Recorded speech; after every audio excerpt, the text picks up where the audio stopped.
Simon & Schuster Audio presents The Liberation of Brigid Dunne, a novel by Patricia Scanlan, read by Caroline Lennon.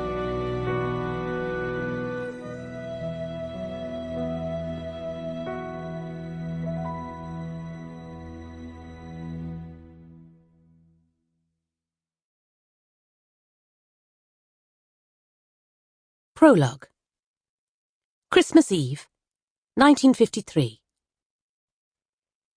She pulls her shabby black woolen coat tighter around her and wraps her scarf snugly against her cheeks. It is bitterly cold, her breath forming an opaque mist in the frosty moonlight. The stony path that leads from her grandmother's cottage down to the farmhouse is slippery with ice, and she skitters and slides, grabbing a furze bush with her woolen-mitted hands to save herself from a fall. She pauses to catch her breath.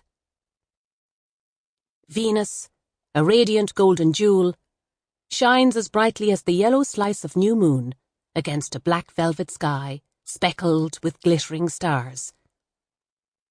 Candlelit windows down in the valley and on the hillsides spill pools of light in the darkness. She'd lit the fat red candle in her grandmother's parlour window before she left, for the traditional welcome to the Christ child on Christmas Eve. Normally she would feel delight and anticipation on this blessed night, though she is no longer a child and doesn't believe in Father Christmas, unlike her two excited youngest siblings at home, who have already hung their stockings at the end of their beds. Tonight she is bereft, her heart shattered into 1,000 sharp-edged pieces. She looks down to her left beyond the stony fields that quilt the mountain, where weather-bowed, bare-branched trees and hedgerows define the boundaries to the Larkins' farmland.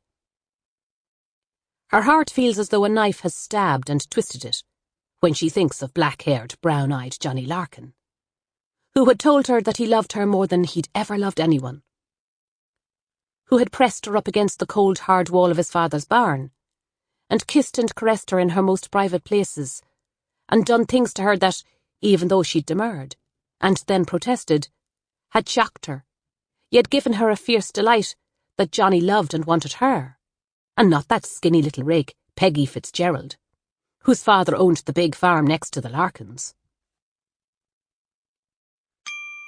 Sample complete. Ready to continue?